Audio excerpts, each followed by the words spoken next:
Christ is risen. Good morning. It is with joy always that I welcome us with us this morning, Father James MacKoul and his wife Eva and his mother Phyllis as well. God bless you and welcome this morning, Father. Good morning. Good morning. Christos Celeste. Amasigo. Christos vos presse. Christos enviat. Christi angel. Christ is risen. Truly is risen. Boy, what a Lent we had. I'll never forget it. And what does it say? Can you read this for me? Can you read this for me out loud, somebody? If 10 among us lead a holy life, If about 10 among us lead a holy life, we shall kindle a fire which shall light up the entire city. which will light up the entire city. You know, I was tempted to take you out to the parking lot today. I was tempted, I don't know. I gotta ask Father, but I don't know, we'll see. But, why did I want to take you to the parking lot? Land of the little city. But I brought my little goggles. I brought my little glasses. And today's the blind man.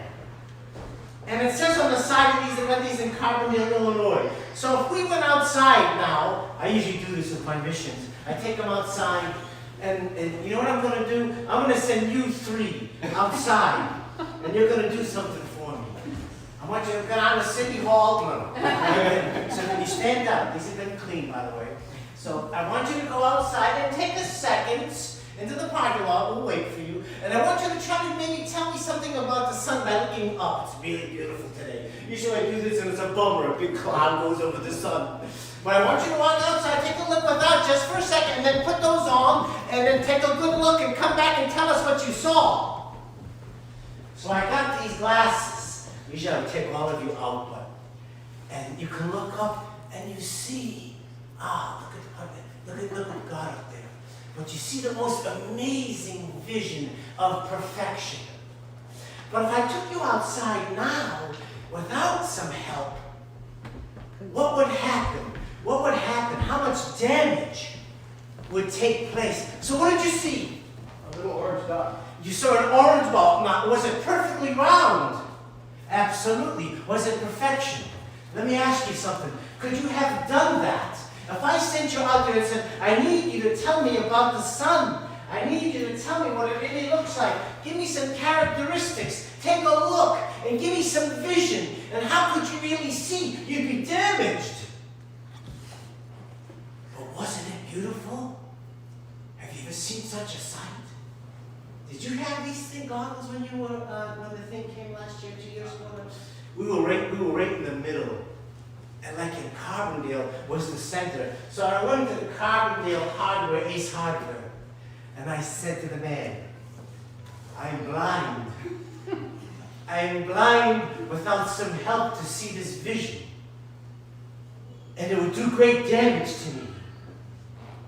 So we need the eyes of the church. I love when the priest says, your priest is amazing. He's got the greatest voice. I'm back in the altar, it's like shaking, yelling. He's got like the greatest voice. He's tall and skinny too. Isn't he nice? I'm short and squatty. He's LMC, long suffering, merciful, and compassionate. I'm SMC, short, mean, and grabby. Even the kids are laughing. I'll never forget this Lent. When 10 or more, and God shows you light. So we receive the eyes of the church. We receive the eyes of the church. If I'm going to really see, I love the transfiguration icon. I love this one. I love it because look at James, Peter. Look at James and Peter. And who's the other one? James, Peter, and John. James, Peter. Look at them. Look at the light is like a sword. The light is like a sword. And if I can't go out and see the light, this sunlight of this sun, and this sun is very dim compared to the light of Christ. This light which we couldn't see without some help. This light we couldn't see without some help. How could I see the light of Christ which is so much brighter? Or will I be like James, Peter, and who? John. Will I be like this in the light of Christ that illumines all? Will it be too bright, or will I have come to church and receive the eyes of the church? So then, when it comes time to see the light of Christ that illumines all, I am therefore prepared. And it says on the side here, from Ace Hardware. I went in and I bought out the whole store. The guy said, how many do you want? I said, I'll take them all. He said, Father, really? I said, I got a mission in Iowa and Tennessee. I got some mission in Illinois. I need them all. You can order some more. And I went from mission to mission. And I said, what do you see? What do you see? Have you been touched? This is my favorite icon. And you don't see this very much. But you don't see this icon very much. It's a beauty. Are you willing to be touched? Are you willing to be opened? We had the Samaritan woman. Come hold this for me. We had the Samaritan woman. And one of my favorite ones in the Samaritan woman is one where, you can hold that up there, I guess.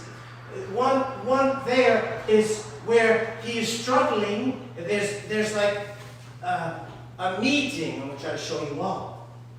And I ask people, is God giving the drink? Or is God receiving the drink? Is God giving the drink? Or is God... It's unclear, isn't it? It's unclear. Absolutely. You've got to be willing to be touched with the eyes. You've got to be willing to be touched.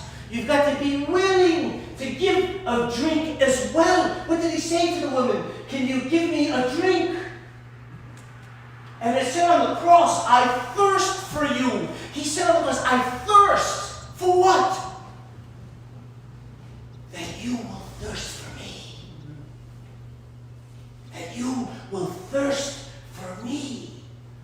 Even in this day when we wear these cute little masks. I'm glad I'm not a bank robber. These things are killing me when I put it on my ears. I put it on and I said I couldn't rob the bank. I'd have to say, hold on a second, hurry up, give me the cash. This thing is killing my right ear for crying out loud. I can't rob the bank. It's killing I put the thing on, she finally helped me, my wife. She put an extra strap. I put the thing on, I'm like, ow, if I was a bank robber, I wouldn't last. But you have a veil over your mouth now. But God took the veil away from your heart so you could see. Wasn't that amazing what you saw? Why couldn't you see that by yourself? Why? It would hurt us. Huh? It would hurt us. It would hurt you. Why would it hurt us? It's too bright. Keep say what? It's too bright. It's too bright. Why is it too bright? Why can the birds fly? The birds go like this when they fly. One flapper? No, the birds fly like this.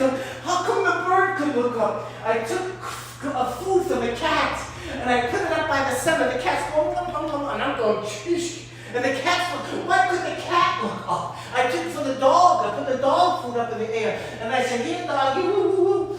We got a new dog now, like a grandfather, a grand dog.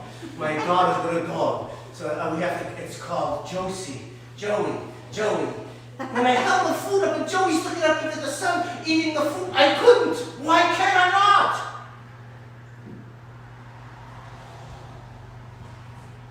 Because we have sinned. That's why. We all tested positive for sickness and death. Is anybody here not test positive? Has anybody here not tested positive for sin, sickness, and death? You all have. And we wait to be touched. Why, God? Why? Why have I not learned to share my drink with you? What did Abraham say to the servant when he sent the servant out to find a wife for Isaac? What did the priest say? We do the prayer. Gird thy sword upon thy thigh, O mighty one, and thy comeliness and thy beauty, and proceed prosperously, be king, because of truth and meekness and righteousness, and thy right hand shall guide you wondrously. He sent out a servant, Abraham, to find a wife for his son Isaac. And the servant knelt down and said, "Dear God, help me to find a bride for Isaac. Give me a sign." You know what his heart said? God told his heart, "The one that comes up and says, when you go to the well and thirst," like the Samaritan woman, the one who comes and says, "Here, take the drink. I'll give you drink and I'll feed your animals, so your animals have plenty to drink as well. I will offer my drink. I will pour myself out as a drink offering." And the Lord said, "God, that's the one." Isaac, who was there? Rebekah came and said to the servant, "Chai, come and drink. Chai, I'll even feed your animals. Chai, you'll thirst no more." That's what we have to learn to do. I love this Lenten period. I loved it. I don't like the sickness and all, but I love the struggle to get into the church. You got to call to get in here. You struggle to get in. How many can? This is a blessing. We can turn this into a blessing and be in church as much as possible. So you wear your mask, absolutely, but your heart is unveiled. Father and I, during Lent, we give out flowers. Father and I, during Lent, we give out flowers. We got a flower, and I asked the little older boy, "What's going to happen to the beautiful rose I gave you? What's going to happen to the beautiful rose I gave you?" And it was just a red rose. He said, "It's going to fade, Father James. It won't last. The rose you give me, Father James, won't last." I said, "How about the orange one?" "No." "How about the red one?" "No." "How about the yellow one?" "No." And he said to me, "The prettier the flower, the bigger the thorn." The thorn I noticed. The bigger the thorn, the bigger the thorn. So, I said, there will be a flower. This one here is dipped in liqueur and 24-karat gold. $200 flower, by the way, for one of these. $200 pop for one of these little guys. And they say it'll never fade away. So you spend your life in this blind, spiritual blindness, learning to receive from the high priest someday a flower that he will give you that will never fade away. So, Paul said, take hold of spiritual life. Take hold of it. I use props. I use every vision I can. Who was the best prop that the Father sent? The Son in the flesh. Mary in the flesh. The saints in the flesh. Use the cosmos. So when you went outside, you didn't have a chance, did you? You didn't have a chance to come back and tell us anything, did you? Without some help. You had not a chance. No, you would have been damaged. You would have been blind. But what did you see? Wasn't it beautiful?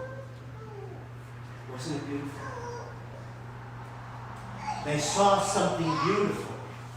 And when we go, if anybody wants to see, I got 18 pairs of glasses. I had 18.